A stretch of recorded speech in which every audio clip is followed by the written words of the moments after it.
أشهد أن لا إله إلا الله وحده لا شريك له وأشهد أن محمدا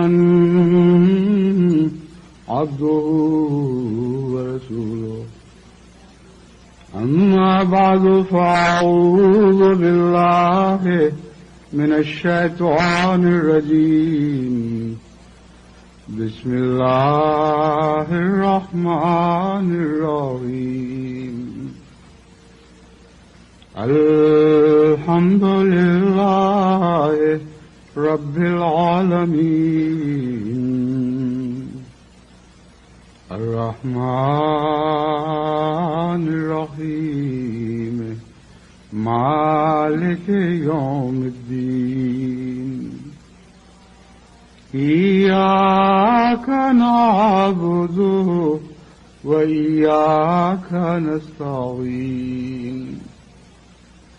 اهدنا الصراط المستقيم صراط الذين أنعمت عليهم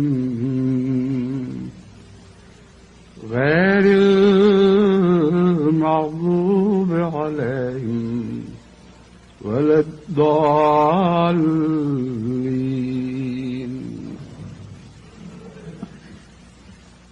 آج سے تقریباً 56 برس پہلے کی بات ہے کہ اکتوبر کے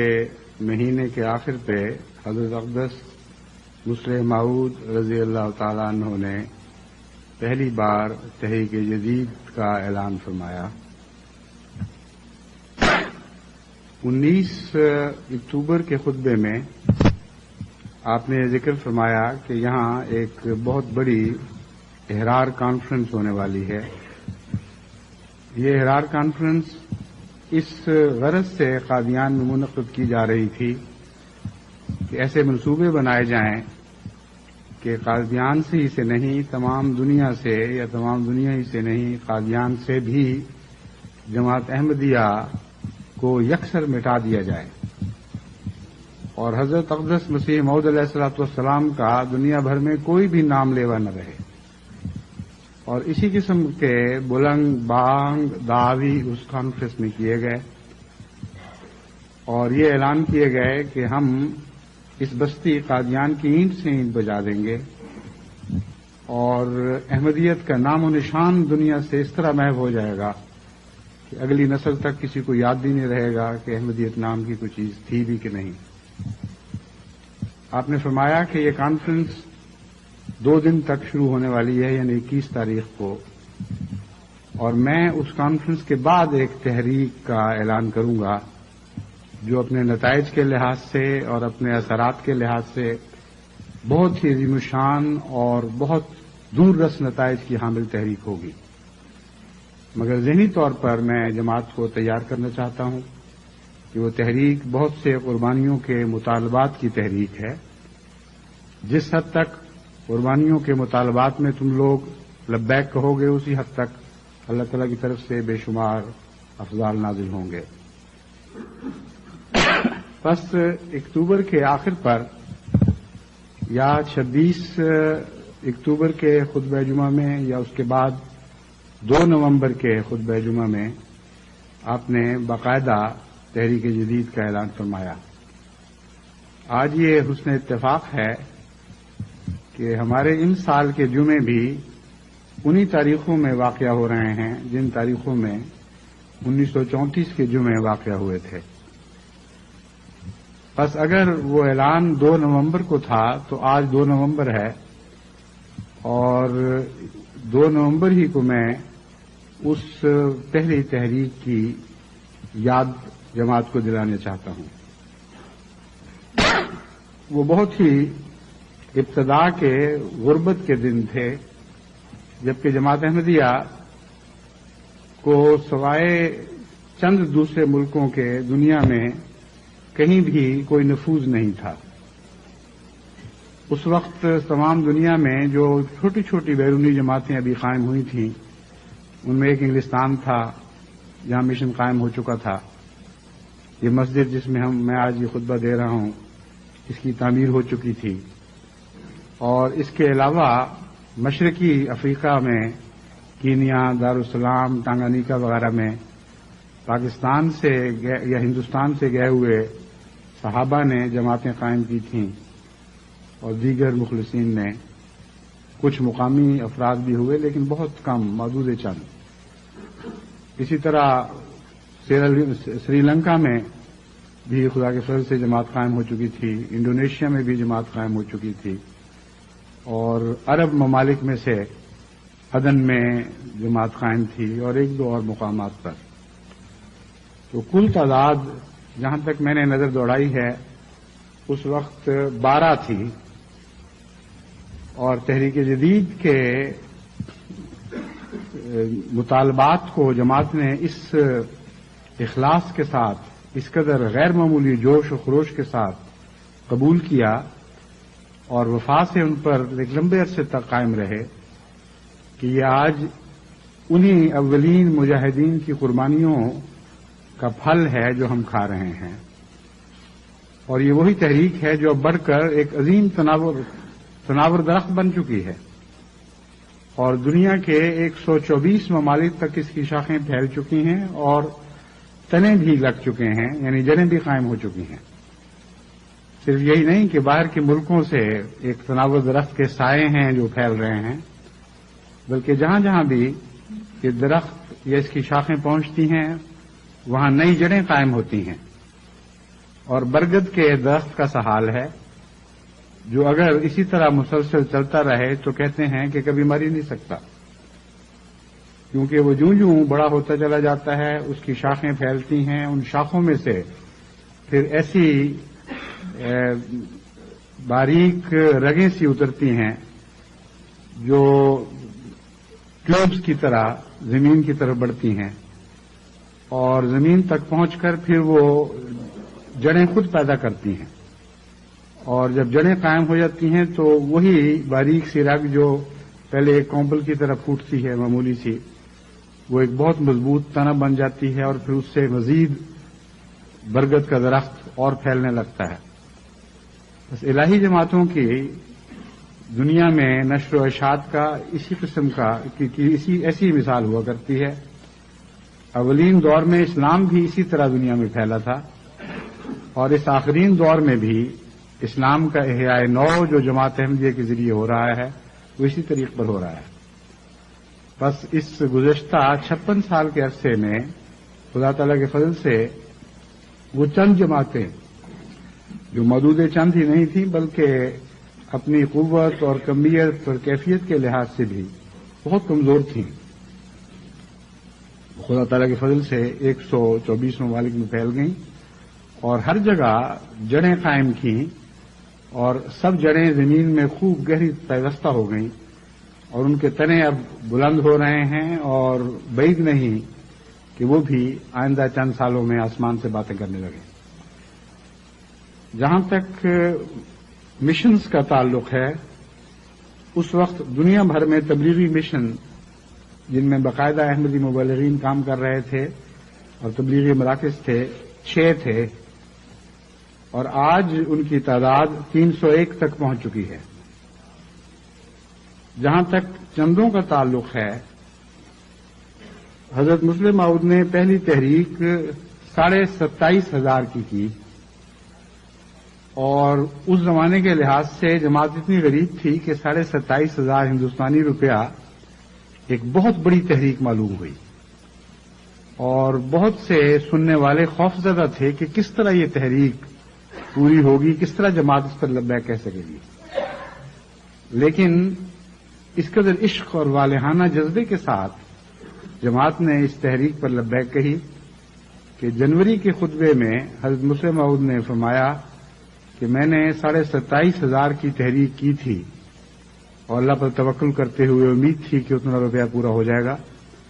لیکن اب تک 33,000 روپے نقد وصول ہو چکے ہیں، اور 1,26,000 سے زائد کے وعدے آ چکے ہیں۔ اس زمانے میں یہ اتنی بڑی تحریک سمجھی گئی کہ ہندوستان کے متفرق اخباروں نے، ہندو اخباروں نے بھی اور مسلمان اخباروں نے بھی اور عیسائی اخباروں نے بھی اس بات کا نوٹس لیا اور بڑے بڑے مقالے لکھے گئے، اداریے لکھے گئے، بڑی بڑی سرخیاں لگائی گئیں کہ دیکھو خلیفہ قادیان کتنا زیرک ہے اور کتنا اپنی جماعت کو آگے لے جا چکا ہے۔ اور جماعت کا بھی حال یہ ہے کہ 27,500 کی تحریک کی اور 33,000 نقد پیش کر دی اور ابھی وہ تحریک جاری ہے اور پھیلتی چلی جا رہی ہے۔ ہندو اخباروں نے ہندوستان کے ہندوؤں کو متنبع کیا اور کہا اس کو معمولی بات نہ سمجھو، آج چاہیے کہ ہم خلیفہ قادیان کی پیروی کرتے ہوئے اپنے اپنے لوگوں اور اپنے اپنے علاقوں میں اسی قسم کے جذبے پیدا کریں، اسی قسم کی تحریکیں کریں۔ اس طرح مذاہب زندہ ہوا کرتے ہیں، اس طرح قربانیاں ہیں جو نئے نئے رنگ لاتی ہیں اور قوموں کو غیر معمولی طور پر قوت بخشتی اور آگے بڑھاتی ہیں۔ بہرحال مختلف الفاظ میں مسلمان معاند اخباروں نے بھی اور تائید کرنے والے شریف اخباروں نے بھی، اسی طرح ہندو، عیسائی، دیگر اخباروں نے اس تحریک کا بہت سخت نوٹس لیا، تاریخی رنگ میں بھی بہت بڑا نوٹس لیا اور مخالفت کے رنگ میں بھی بہت بڑا نوٹس لیا، اور زیرک لوگ سمجھ گئے کہ یہ کوئی معمولی بات نہیں ہے، اس کے بہت بڑے بڑے عظیم الشان نتائج ظاہر ہونے والے ہیں۔ جہاں تک واقفین کا تعلق ہے، حضرت مسلم موعود کی تحریک کے نتیجے میں جو پہلا نوجوانوں کا ایک دستہ دنیا میں پھیلایا گیا، ان کے نام میں آپ کو پڑھ کے سناتا ہوں، کیونکہ بہت کم ہم میں سے آج ایسے ہیں جو تاریخ احمدیت پڑھنے کا شوق یا وقت رکھتے ہیں، یا انہیں تاریخ احمدیت جو مولوی دوستوں صاحب نے بڑی محنت سے لکھنی شروع کی ہوئی ہے اس کی جلدیں ہی مہیا ہیں کہ دستیاب ہیں۔ تو اس پہلو سے کبھی کبھی پرانی تاریخ کو دہرا دینا چاہیے تاکہ نئے نسل کے لوگوں کو بھی معلوم ہو کہ آج سے کچھ سال پہلے جماعت کا کیا حال تھا، کون کون سے مخلصین تھے جو قربانیوں میں آگے آئے اور پھر ان کے نتائج کیا نکلے۔ بہرحال جو اول مجاہدین کا دستہ تھا ان میں سے 10 نام میں آپ کے سامنے رکھتا ہوں۔ ایک مولوی غلام حسین صاحب ایاز مرحوم، صوفی عبدالغفور صاحب مرحوم، چودھری محمد اسحاق صاحب سیال کوٹھی، عبدالقدیر صاحب نیاز، صوفی عبدالقدیر صاحب نیاز مرحوم، مولوی عبدالغفور صاحب مرحوم، محمد ابراہیم ناصر صاحب مرحوم، ملک محمد شریف صاحب گجرات کے مرحوم، اور مولوی محمد دین صاحب مرحوم۔ ان کے علاوہ 2 خوش نصیب ایسے بھی تھے جو آج بھی زندہ ہیں۔ ان میں سے ایک حاجی احمد خان صاحب ایاز جو ادھر گئے تھے، ہنگری کے مبلغ بنائے گئے تھے، پھر پولینڈ بھی گئے تھے، اور ایک مولوی رمضان علی صاحب جو آپ کی یعنی انگلستان کی جماعت کے ایک ممبر ہیں اور خدا کے فضل سے زندہ بھی ہیں اور صحت بھی اچھی ہے۔ تو یہ 10 وہ خوش نصیب تھے جنہوں نے نہ صرف آواز پر لبیک کہا بلکہ ان کی پیشکش قبول فرمائی گئی اور ان کو تاریخی لحاظ سے سعادت بخشی گئی کہ تحریک جدید کے بعد جو واقفین کا دستہ دنیا میں پھیلایا گیا ان میں یہ شامل ہوئے۔ 2 شہداء کا بھی اور ایک اور مبلغ کا بھی ذکر کرنا ضروری ہے جو باقاعدہ وقف کر کے نظام کے تحت تو تبلیغ کے لیے نہیں نکلے، لیکن حضرت مسلم موعود کی آواز سنتے ہی لبیک کہا اور مختلف علاقوں میں تبلیغ کے لیے چلے گئے۔ ان میں سے 3 دوستوں کا ذکر حضرت مسلم موعود نے خاص طور پر اپنے خطبے میں فرمایا کیونکہ ان کی قربانی سے حضرت مسلم موعود بہت متاثر تھے۔ ایک ولی داد شاہ صاحب تھے، یہ ولی داد خان صاحب یہ افغانستان کے باشندے تھے۔ جب 34 میں تحریک ہوئی تو اس آواز پر لبیک کہتے ہوئے اپنے طور پر ہی واپس اپنے ملک تبلیغ کے لیے چلے گئے اور جانے سے پہلے حضرت مسلم موعود سے ہدایات لے لیں کہ کس رنگ میں تبلیغ ہونی چاہیے۔ چنانچہ اس کے مطابق ایک عرصے تک دوستوں کو قادیان بھجواتے رہے اور ہندوستان میں جب بھی کوئی وہاں سے مسافر آتا تھا تو اس کو یہ تحریک کرتے تھے کہ احمدیوں سے رابطہ کرو، جس کے نتیجے میں تبلیغ پھل لانے لگی، لیکن اس کے ساتھ ہی حسد بھی بڑھنے لگا۔ آخر اپنے ہی قریبی رشتہ داروں نے ان کو ایک موقع پر جب یہ ہندوستان سے واپس جا رہے تھے تو گولیاں مار کے شہید کر دیا۔ دوسرے دوست عدالت خان تھے، یہ خوشاب کی طرف کے غالباً شاہپور خوشاب کے علاقے کے تھے۔ انہوں نے بھی وقت کے ساتھ ہی چین کے سفر کی نیت باندھی اور اس غرض سے کشمیر گئے۔ پہلے ہی افغانستان گئے یہ بھی، لیکن پاسپورٹ نہیں تھا، اس لیے وہاں قید کر دیے گئے اور قید کی حالت میں بھی تبلیغ کرتے رہے، جس کا بہت اثر ہونا شروع ہوا۔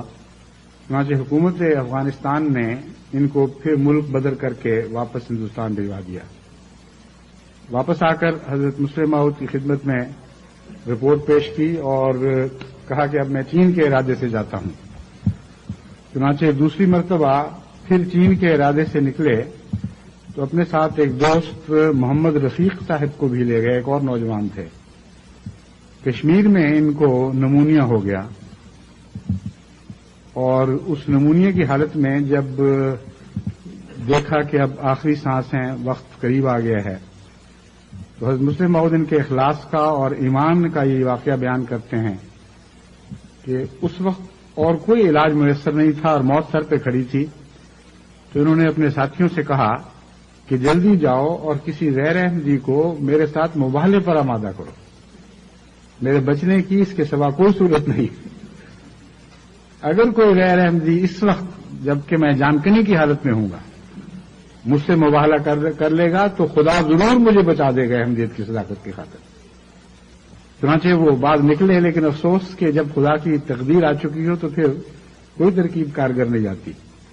چنانچہ پیشتر اس کے کہ وہ کسی کو لا سکتے، انہوں نے جان نافرین کے سپرد کر دی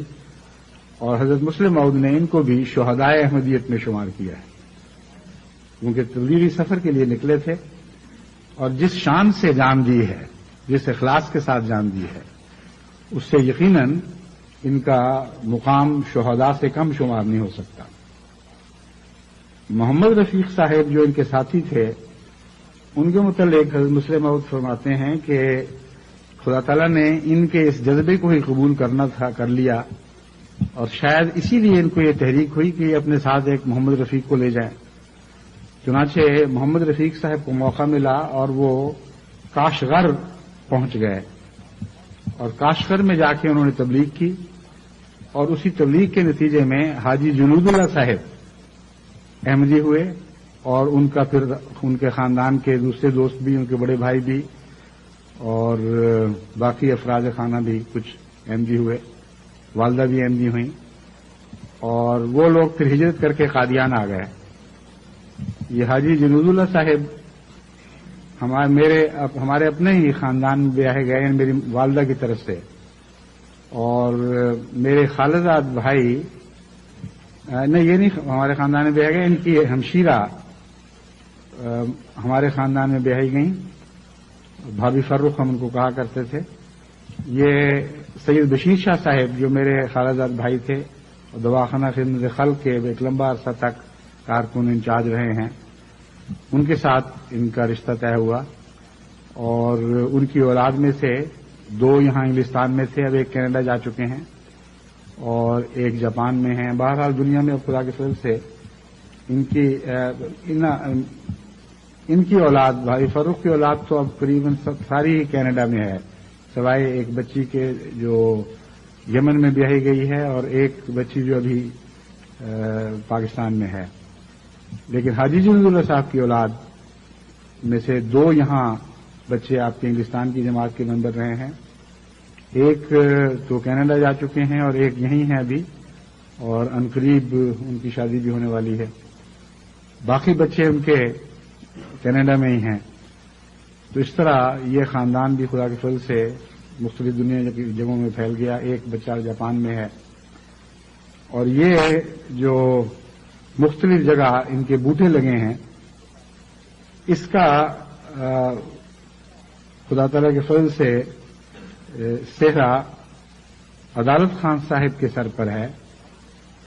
جن کی دعاؤں اور اخلاص کے نتیجے میں محمد رفیق صاحب کو کاش کر جانے کی توفیق ملی اور پھر ان کے ذریعے یہ خاندان احمدی ہوا. اس خاندان کے اس نوجوان کو جو انگلستان میں ہے ان سے میں نے بات کی تھی کہ آپ لوگوں کو اب چاہیے کہ کاشغر سے رابطے کریں. اب تو رابطوں کی آسانیاں پیدا ہو گئی ہیں، روکیں دور ہو رہی ہیں، چنانچہ وہ پوری کوشش کر رہے ہیں اور جہاں تک ممکن ہے وہ تحقیق کر کے اپنے پرانے علاقے کا پتہ کر رہے ہیں تاکہ وہاں خود جا سکیں یا ہم کسی واقف عارضی کو بھیج دیں وہاں جا کر پرانے روابط کو زندہ کیا جائے. بہرحال وہ تحریک جو 1934 میں ایک بہت چھوٹی سی تحریک کے طور پر شروع ہوئی تھی، اب جیسا کہ آپ دیکھ چکے ہیں ساری دنیا میں خدا تعالیٰ کے فضل سے اس کی برکتیں پھیل رہی ہیں اور جو پھل اس نے پیدا کیے وہ آگے اپنے بیج دنیا میں پھیلا رہے ہیں اور اس طرح ساری دنیا میں خدا تعالیٰ کے فضل سے احمدیت یعنی حقیقی اسلام کی نشر و اشاعت کے سامان ہو رہے ہیں. چندے کا یہ حال ہے کہ اس زمانے میں تمام دنیا کا چندے کے وعدے 1,26,000 تھے اور آج جو امریکہ سے اطلاع ملی ہے امریکہ کی تمام وصولی صرف ایک ملک کی اس زمانے کے وعدوں سے 17 گنا زیادہ ہے اور امریکہ غالباً میں دیکھتا ہوں کس نمبر پہ آتا ہے ادائیگیوں میں.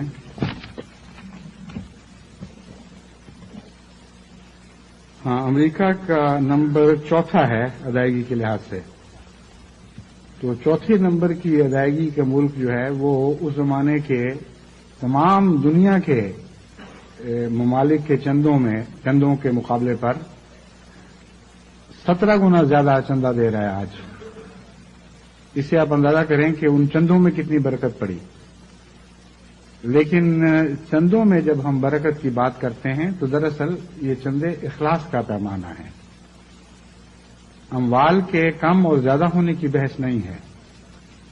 اگر اموال کی بات کریں تو ہماری ساری دنیا کا جو تحریک جدید کا چندہ ہے وہ آج کل کے بڑے بڑے امیروں کی دولت کے مقابل پر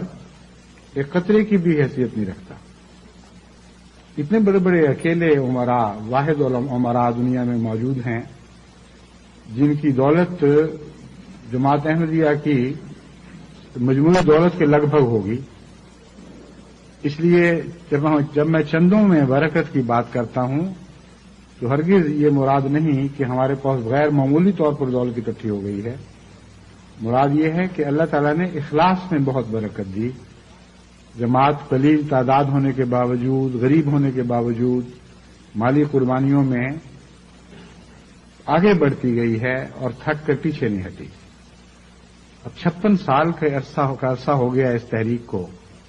بجائے اس کے اس عرصے میں جب 2-3 نسلیں آ ملی ہیں لوگ تھک جاتے اور سمجھتے کہ بہت ہو گئی، کافی دیر ہو گئی، اب آہستہ آہستہ اس تحریک کو ختم ہونا چاہیے، یہ ہم اتنا لمبا عرصہ بوجھ برداشت نہیں کر سکتے. برعکس صورت ہے اور سینکڑوں ایسے افراد ہیں جنہوں نے کھوج لگا کر اپنے آباء و اجداد کے بند کھاتے دوبارہ جاری کیے ہیں. نہ صرف یہ کہ خود قربانی میں آگے بڑھ رہے ہیں بلکہ اپنے مرحوم والدین یا دیگر بزرگوں کا جب ان کو پتہ چلتا ہے کہ وہ یہ چندہ دیا کرتے تھے اور اب ان کا کھاتہ بند ہے کیونکہ وہ فوت ہو چکے ہیں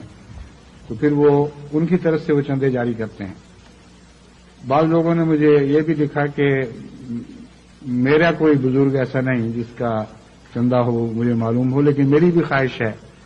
اس لیے میری طرف سے کسی اور مرحوم بزرگ کا کھاتہ چندہ کر دیں اور اس کی طرف سے میں ادائیگی کرتا رہوں گا. اسی طرح اور بہت سے اخلاص کے ایسے نمونے سامنے آتے ہیں جن سے پتہ چلتا ہے کہ جماعت احمدیہ نہ صرف زندہ ہے بلکہ زندہ تر ہے، اور پہلی نسلوں کی نیکیوں کا جھنڈا موجودہ نسلوں نے نہ صرف اٹھایا ہے بلکہ بلند تر کرتی چلی جا رہی ہے۔ لیکن یہ یاد رکھنا ضروری ہے، اور میرے لیے اور آئندہ خلفاء کے لیے آپ کو یہ یاد دلاتے رہنا ضروری ہے کہ جو جھنڈے بلند ہوا کرتے ہیں یہ دراصل پہلی نسلوں کی قربانی کے نتیجے میں ایسا ہوا کرتا ہے، اور ان کی دعاؤں کے نتیجے میں ایسا ہوا کرتا ہے۔ پہلی نسلوں کی دعائیں، ان کی قربانیاں، ان کی وہ حسرتیں کہ ہم دینا چاہتے تھے مگر دے نہیں سکے، وہ ایسی عظیم اور قوی دعائیں بن جایا کرتی ہیں کہ نسلاً بعد نسلاً وہ دعائیں پہنچتی رہتی ہیں اور پھل لاتی رہتی ہیں۔ ابھی ایک خاتون نے کینیڈا سے مجھے یا کسی اور جگہ سے امریکہ سے مجھے خط لکھا کہ میں نے خواب میں دیکھا کہ آپ کی والدہ، آپ کہہ رہے ہیں کہ میری والدہ نے دودھ میں نہلایا ہے، اور پھر یہ خیال کر کے کہ میں اپنے متعلق نہ سمجھ لوں کہا کہ مجھے دودھ میں نہلایا ہے۔ اس کی میں نے تعبیر کی، اور وہ تعبیر یہی تھی کہ اللہ تعالیٰ مجھے یاد کرا رہا ہے کہ تمہیں اگر کوئی توفیق مل رہی ہے تو اس میں مرحوم بزرگوں کی دعاؤں کا دخل ہے، اور انہی دعاؤں کو قبول کرتے ہوئے اللہ تعالیٰ صرف اگلی نسل کو نہیں بلکہ بعض دفعہ پشت در پشت 7 پشتوں تک ان دعاؤں کے فیض پہنچاتا رہتا ہے۔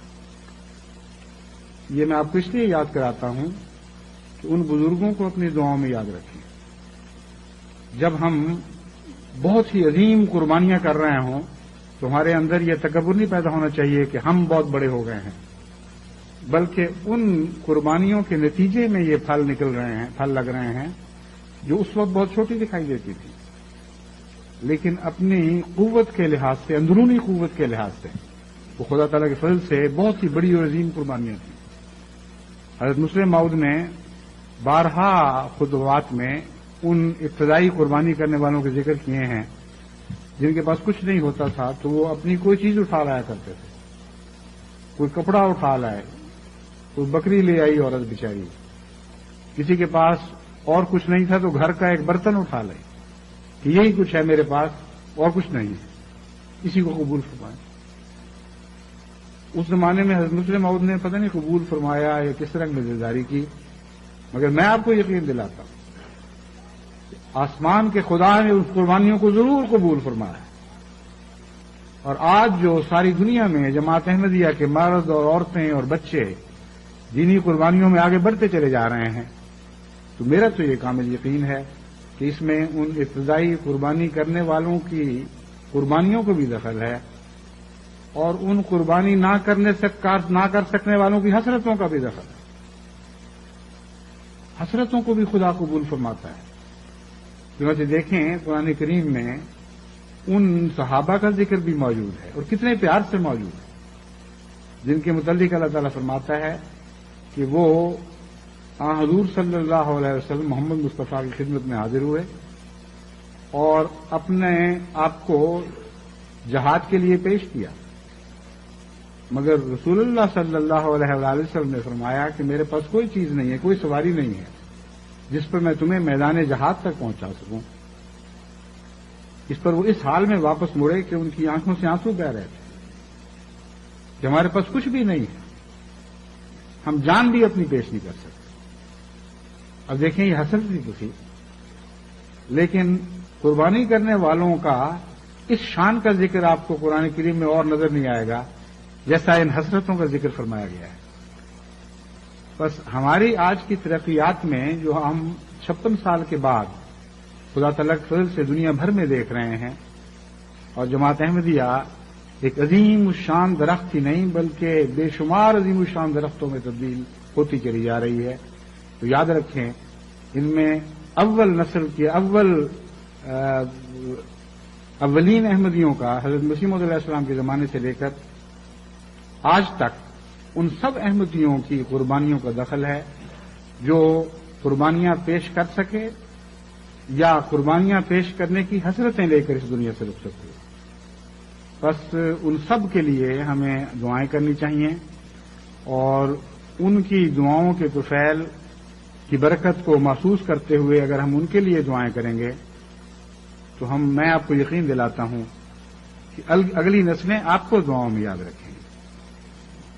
یہ فیض جاری رہے گا.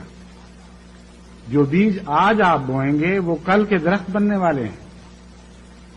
اور جو آج درخت ہیں یہ عظیم الشان جنگلوں اور چمنوں میں تبدیل ہونے والے ہیں. اس لیے اپنے پہلوؤں کو اگر آپ یاد رکھیں اور ان کے لیے دعائیں کیا کریں تو اللہ تعالیٰ آئندہ نسل بعد نسل آپ کے ذکر کو زندہ رکھے گا اور آپ کے لیے دعائیں کرنے والے پیدا ہوتے رہیں گے. بس کتنے خوش نصیب ہیں وہ لوگ جن کے پہلے بھی دعائیں ہوں اور جن کے بعد میں بھی دعائیں ہوں، اور وہ خود بھی دعاؤں کے سائے تلے پرورش پا رہے ہیں. بس حقیقت میں دعا ہی ہے جس کے ذریعے ہمیں تمام دنیا میں اسلام کو اثر و غالب کرنا ہے، اور ان دعاؤں کے نتیجے میں اور ان کے سائے تلے ہم نے قربانیوں میں آگے بڑھنا ہے. جہاں تک اعداد و شمار کا تعلق ہے، مختصراً میں آپ کو بتاتا ہوں کہ حسب سابق خدا تعالیٰ کے فضل سے پاکستان آج بھی صف اول میں ہے، اور پاکستان کی تمام جماعتوں میں اگرچہ تفصیلی اعداد و شمار ابھی مجھے نہیں پہنچے، لیکن اب تک کے جو اعداد و شمار ہیں ان کی روح سے کراچی کی جماعت اپنی تحریک جدید کی ادائیگیوں میں اول ہے. 10 لاکھ کا ان کا وعدہ تھا، اور حالات کے بے حد خراب ہونے کے باوجود، افراتفری، ظلم، لوٹ مار، بے چینی، بد اطمینانی، تجارتوں کی ناکامیاں، ہر قسم کے خطرات کے باوجود بجائے اس کے کہ 10 لاکھ سے کم ادائیگی کرتے، کراچی کی جماعت نے 14 لاکھ ادائیگی کی ہے. اللہ تعالیٰ ان کے لیے مبارک فرمائے اور ان کا قدم ہمیشہ ترقی کی طرف رواں رہے. دنیا بھر میں پاکستان بہرحال اول ہے، اور جرمنی نے جو یہ اعزاز حاصل کیا تھا کہ وہ دوسرے نمبر پر آ جائے، وہ نہ صرف اس اعزاز کو خدا کے فضل سے قائم رکھے ہوئے ہے بلکہ آگے بڑھا رہا ہے، اور دوسری جماعتوں کو جو پہلے اس کے شانہ بشانہ تھیں اور پیچھے چھوڑتا چلا جا رہا ہے اور فاصلے بڑھا رہا ہے. تیسرے نمبر پر یونائٹڈ کنگڈم ہے، یعنی انگلستان کی جماعت جہاں میں آج یہ کھڑا ہوا خطبہ دے رہا ہوں. اس جماعت میں بھی خدا تعالیٰ کے فضل سے قربانی کا بڑا جذبہ ہے، لیکن معلوم ہوتا ہے کہ وصولی کے انتظام میں کوئی کمزوری ہے، کیونکہ آج تک کی جو جیسی رپورٹ بعض دور دور کے ممالک سے مل گئی ہے یہاں سے نہیں مل سکی، اور تازہ رپورٹ میں ایسی نہیں پیش کر سکتا جس کے مطابق میں آپ کو بتا سکوں کہ ان کے 71,000 یا کتنا 90,000 کا وعدہ تھا، غالباً برطانیہ کا 90,000 کا وعدہ تھا، اور تاحال وصولی کی اطلاع 71,702 ہے، جبکہ جرمنی کا وعدہ 1,35,000 پاؤنڈ کا تھا اور وصولی تاحال 1,36,000 ہو چکی ہے. تو ان دونوں پہلوؤں سے جرمنی کی جماعت نہ صرف انگلستان کی جماعت کو پیچھے چھوڑ گئی ہے بلکہ فاصلہ زیادہ بڑھا چکی ہے، اور اب تو تقریباً 1 اور 2 کی بات ہو گئی ہے. بہرحال خدا کرے کہ آپ کی جماعت کو بھی تعداد میں ویسی برکت ملے، اور اخلاص اور قربانیوں میں بھی اور مالی استطاعت میں بھی ویسی برکت ملے کہ آپ اس مقابلے کی دوڑ میں آگے بڑھ سکیں. اگر برابر نہیں ہو سکتے، آگے نہیں بڑھ سکتے، تو کم سے کم فاصلہ کم کرنے کی کوشش کریں. تیسرے نمبر پر امریکہ ہے، اور امریکہ نے جتنا وعدہ لکھوایا تھا 61,539 وہ پورا کر دیا ہے. اور پھر کینیڈا ہے جس نے 41,080 کا وعدہ کیا تھا، آج ہی اطلاع ملی ہے کہ وہ وعدہ ان کا بھی پورا ہو چکا ہے. پھر انڈونیشیا آتا ہے، پھر اس کے بعد ہندوستان ہے، پھر جاپان ہے. انڈونیشیا بھی خدا کے فضل سے مالی قربانی میں مسلسل مضبوط قدموں سے آگے بڑھ رہا ہے، اور ہر سال اس کا انڈونیشیا کی جماعت کا ہر مالی قربانی میں خدا تعالیٰ کے فضل سے آگے ہے، اور انتظامی لحاظ سے بھی وہ باقی دنیا کی مجالس کے لیے ایک نمونہ ہے۔ جاپان کو یہ خصوصیت حاصل ہے کہ باوجود اس کے کہ بہت چھوٹی جماعت ہے، لیکن قربانی میں غیر معمولی طور پر ایک اعلی مقام پر فائز ہے۔ 2 سال پہلے تک وہاں جاپان خود کفیل نہیں تھا، اور یہاں اتنا چندہ ان کا نسبتاً کم تھا کہ باہر سے ایک خطیر رقم ان کے اخراجات پورے کرنے کے لیے بھیجوانی پڑتی تھی، یہاں تک کہ میں نے یہ فیصلہ کیا کہ ٹوکیو کا مشن بند کر دیا جائے اور صرف نگویا کا مشن جاری رکھا جائے۔ اس پر جماعت نے رد عمل دکھایا اور احتجاجی خط ملے اور وعدے ملے کہ ہم قربانی میں آگے بڑھیں گے، آپ مشن بند نہ کریں۔ پھر میں نے جب دورہ کیا تو کچھ نوجوان جو نسبتاً کمزور بھی تھے، ان میں بھی خدا کے فضل سے نئی زندگی پیدا ہوئی، اور اب جاپان خدا کے فضل سے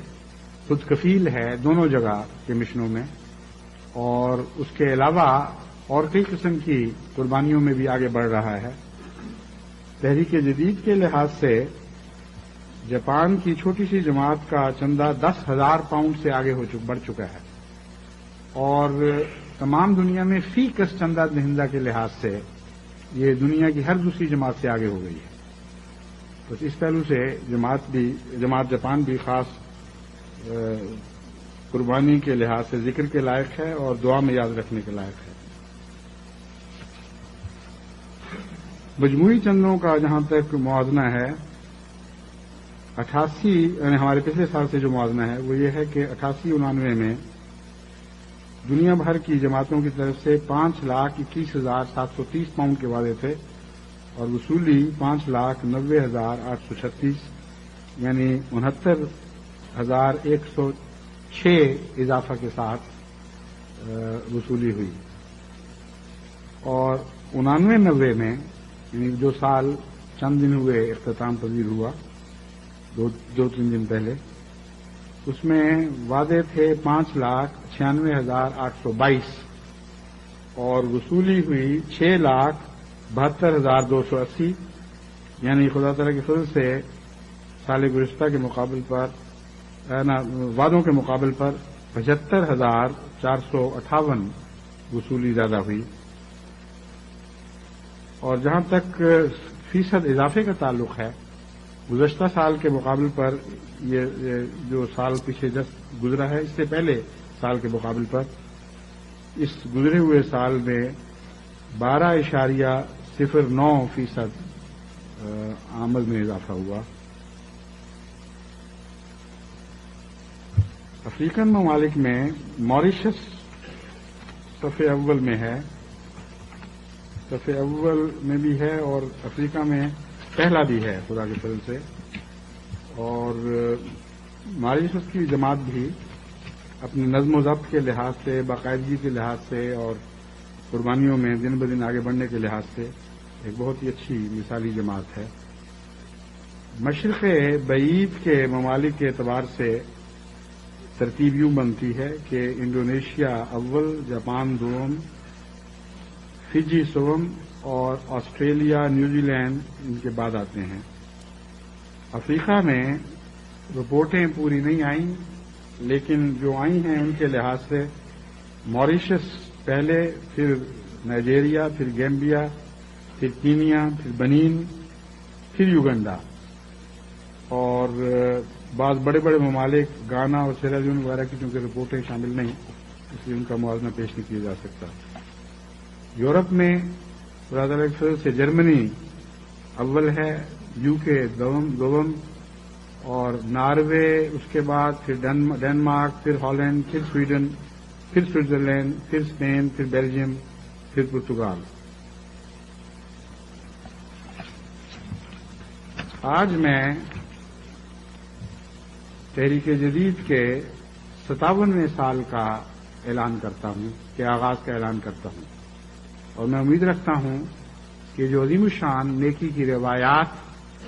جماعت پیچھے چھوڑ آئی ہے، جن میں کا بہت ہی مختصر ذکر میں نے کیا ہے،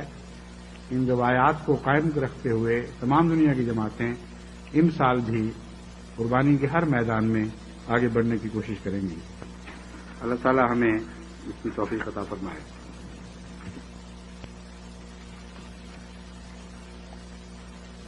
جہاں تک نئے تقاضوں کا تعلق ہے، اس ضمن میں بہت سی باتیں چھوڑ کر وقت کے لحاظ سے صرف ایک بات آپ کے سامنے رکھتا ہوں کہ مشرقی یورپ اور روس میں جو نئے میدان تبلیغ کے کھلے ہیں، ان کا بھی گہرا تعلق تحریک جدید کے آغاز سے ہے۔ تحریک جدید کے آغاز ہی میں روس اور چین اور مشرقی یورپ میں جماعت کی طرف سے باقاعدہ یا اپنے طور پر توئی کام کرنے والے مبلغین پہنچ چکے تھے اور اپنی قربانیوں کی ایک بہت ہی دردناک اور عظیم داستان یہ لوگ وہاں چھوڑ آئے ہیں۔ ان قربانیوں کو وہاں سے لینا ہے اور آگے بڑھانا ہے۔ اس سلسلے میں ایک وقت کی تحریک کر چکا ہوں، جس میں بہت سے مخلصین نے اپنے آپ کو پیش کیا ہے، اور میں آپ کو یہ بتانا چاہتا ہوں کہ وہ عارضی وقف کرنے والے جنہوں نے اپنے آپ کو پیش کیا ہے انتظار کر رہے ہوں گے کہ وہ درخواستیں کہاں چلی گئیں، وہ یاد رکھیں کہ ان پر بہت توجہ کے ساتھ اور تفصیل کے ساتھ غور ہو رہا ہے اور ضروری معلومات اکٹھی کی جا رہی ہیں اور ضروری انتظامات کیے جا رہے ہیں۔ نئی جگہوں پر اس زمانے میں اس طرح بھجوا دینا کہ کوئی شخص سر اٹھا کر جدھر رخ بنے اس طرف چل پڑے، یہ کوئی مناسب طریق نہیں ہے۔ ان تمام علاقوں کے متعلق چھان بین ہونی ضروری ہے، ان کے حالات، ان کے جغرافیائی حالات، ان کے تاریخی حالات، ان کے موجودہ تمدنی اخلاقی حالات وغیرہ وغیرہ، اور رہن سہن کے طریق، اخراجات کتنے اٹھیں گے اور کیا کیا دقتیں ہیں جو درپیش ہو سکتی ہیں، زبان کے مسائل کیسے حل ہوں گے، لٹریچر کیا لے کے جائیں گے، اجازت نامے کیسے ملیں گے، غرضی کے اس قسم کی بہت سی باتیں ہیں جن پر باقاعدہ بڑی توجہ اور محنت کے ساتھ تحقیق ہو رہی ہے اور قوائف مرتب ہو رہے ہیں۔ اور انشاءاللہ تعالی جب بھی موسموں کو بھی دیکھنا پڑے گا، کون سے موسم وہاں موجود رہیں گے، جب بھی یہ تیاری ہو جائے گی تو ہم انشاءاللہ تعالی واقفین کو باقاعدہ ایک ہدایت نامہ، تفصیلی ہدایت نامہ بھجوائیں گے اور ان کی پوری رہنمائی کریں گے کہ آپ اگر جانا چاہتے ہیں فلاں علاقے میں تو اس طرح جائیں، یہ ضروریات ہیں، یہ امور پیش نظر رہنے چاہیے اور جماعت اس معاملے میں کیا مدد کر سکے گی۔ پھر بہت سے ایسے علاقے ہیں جہاں کے لیے لٹریچر ابھی مناسب تعداد میں موجود نہیں ہے، اور لٹریچر بعض تو ایسے ہیں جو چھپ رہے ہیں کتابیں اور رسالے، بعض ابھی تیار ہو رہے ہیں، نئی زبانیں ہیں جن پر ہمیں کوئی اختیار نہیں، ابھی کوئی احمدی ماہر نہیں بنا ان زبانوں کا، تو ماہرین بھی ڈھونڈنے پڑتے ہیں، پھر صحیح تراجم کے لیے جو احتیاطیں ضروری ہیں وہ بھی ضروری بھی ہیں اور وقت طلب بھی ہیں۔ تو انشاءاللہ تعالی آئندہ 2-3 ماہ کے اندر اندر ہمارے واقفین کے رسالے میں امید رکھتا ہوں ان علاقوں میں جانا شروع ہو جائیں گے، اور 1-2 پہلے جا بھی چکے ہیں۔ بعض لوگ وقف کرتے ہیں جن کے پاس مالی توفیق نہیں ہوتی، ان کے متعلق میری گزارش یہ ہے کہ وہ وقف بے شک کریں، لیکن اگر بعض لوگوں نے، جس طرح کے بعض لوگ ابھی کر رہے ہیں، بعض ہمارے مخلصین کر رہے ہیں، روپے بھجوانے شروع کیے یا وعدے کیے کہ آپ اپنی طرف سے جس کو چاہیں بھجوائیں، ہم وقت میں وقت نہیں دے سکتے مگر رقم مہیا کر سکتے ہیں، ایسی رقمیں بھجوائیں، اور جیسا کہ میں نے کہا بھجوا بھی رہے ہیں، اور وہ اتنی کافی ہوئی کہ سارے خواہش مندوں کو بھجوایا جا سکے تو سب کو بھجوائیں گے انشاءاللہ۔ لیکن اگر اتنی کافی نہ ہوئی تو پھر جو خواہش مند ہیں ان میں سے انتخاب کرنا ہوگا، اور جو نسبتاً زیادہ اہلیت والے ہیں انہیں کو بھجوا سکیں گے۔ زبانوں کے متعلق بھی معلومات بھجوائی جائیں گی، لیکن یہ یاد رکھیں کہ وقت یعنی عارضی وقت کرتے وقت آپ کے ذہن میں جو بھی ملک ہے، مشرقی یورپ کا ہو، روس ہو یا چین ہو، جو بھی نئے ممالک ہمارے پیش نظر ہیں، ان میں سے جو آپ کو زیادہ پسند ہو یا اپنا تبھی رجحان پاتے ہوں، ان کی زبان سیکھنی شروع کر دیں، اور سر دست ابتدائی تعلیم کے لیے جو عام ٹکسالی کی چھوٹی چھوٹی کتابیں یا کیسٹس وغیرہ مہیا ہیں ان سے آپ کام لیں۔ بے شک ابتدائی تعارف ضرور ہو جانا چاہیے، روزمرہ کی چند باتیں کرنی آ جائیں، اور بعد میں جو ہم آپ کو لٹریچر دیں گے اس سے بہت سی ضرورت پوری ہو جائے گی، لیکن کچھ تعارف کے بعد جب آپ وہاں جائیں گے تو پھر وہاں زبان سیکھنی زیادہ آسان ہوگی۔ پہلے سے تعارف ہو تو پھر بہت جلدی انسان رواں ہو جاتا ہے۔ آپ نے دیکھا ہوگا پانی جب پھینکتے ہیں خشک جگہ پہ تو کس طرح آہستہ آہستہ آگے بڑھتا ہے، لیکن ایک پتلی سی بھی گیلی لکیر مل جائے پانی کو تو بڑی تیزی سے اس پر بہنے لگتا ہے۔ تو پہلے اپنی اگر پانی مہیا نہیں تو گیلی لکیریں ڈالنے اپنے اوپر، ان زبان کی گیلی لکیروں پر پھر زبان روانی سے چلے گی۔ تو اللہ تعالیٰ توفیق عطا فرمائے جماعت کو بھی اپنی ذمہ داریاں ادا کرنے کی، ہم آپ کے لیے پوری محنت سے تیاری کر سکیں، اور آپ اپنی ذاتی ذمہ داریاں بھی ادا کریں، اور دعا بہت کریں۔ یہ آخری بات ہے لیکن ہر پہلی بات سے زیادہ افضل اور زیادہ مضبوط اور طاقتور ہے۔ دعا میں جو برکت ہے اس کی کوئی مثال دنیا میں اور کسی تدبیر میں نہیں ہے۔ دعا میں تدبیر اور دعا دونوں باتیں اکٹھی ہو جاتی ہیں۔ حضرت مسیح موعود علیہ السلام نے اس مضمون پر بہت ہی لطیف روشنی ڈالی ہے اور بہت ہی گہری حکیمانہ باتیں بیان فرمائی ہیں۔ خلاصہ یہی ہے کہ دعا دنیا کی سب سے عظیم تدبیر ہے جو تدبیر پر جال ڈالتی ہے، تقدیر پر جال ڈالتی ہے۔ اس سے بڑی تدبیر کیا ہوگی جو تقدیر کو اپنے دام میں لے لے، اور تقدیر الہی اور انسانی کوششیں جب اکٹھی مل کر آگے بڑھتی ہیں تو دنیا کی کوئی طاقت ایسے آگے بڑھنے والے کی راہ نہیں روک سکتی۔ بس ان دعاؤں سے بھی بہت کام لیں، اللہ تعالی ہمارا حامی و ناصر ہو، اور یہ عظیم پہاڑ جو ہمارے سامنے کھڑے ہیں انہیں سر کرنے کی توفیق عطا فرمائے۔ الحمد للہ نحمده ونستعینه ونستغفره ونؤمن به ونتوکل علیہ ونعوذ باللہ من شرور انفسنا ومن سیئات اعمالنا من يهده الله فلا مضل له ومن يضلله فلا هادي له ونشهد أن لا إله إلا الله وحده لا شريك له ونشهد أن محمدا عبده ورسوله۔ اب چونکہ دن چھوٹے ہو چکے ہیں اور جب ہم جمعے کی نماز سے فارغ ہوتے ہیں تو عصر کی نماز کا وقت شروع ہو چکا ہوتا ہے، کیونکہ آج کل 2:30 اور 3 کے درمیان عصر کا وقت شروع ہو جاتا ہے۔ اس لیے جب تک یہ دن چھوٹے ہیں اور ان کا تقاضا رہے گا اس وقت تک ہم جمعے کے ساتھ عصر کی نماز جمع کرتے رہیں گے۔ بس آج پہلے دن اسی ضرورت کے پیش نظر جمعے کے مان بعد عصر کی نماز بھی ساتھ ہی پڑھی جائے گی۔ عباد اللہ رحمکم اللہ ان اللہ یامر بالعدل والاحسان وایتاء ذی القربى وینہی عن الفحشاء والمنکر والبغی یعظکم لعلکم تذکرون۔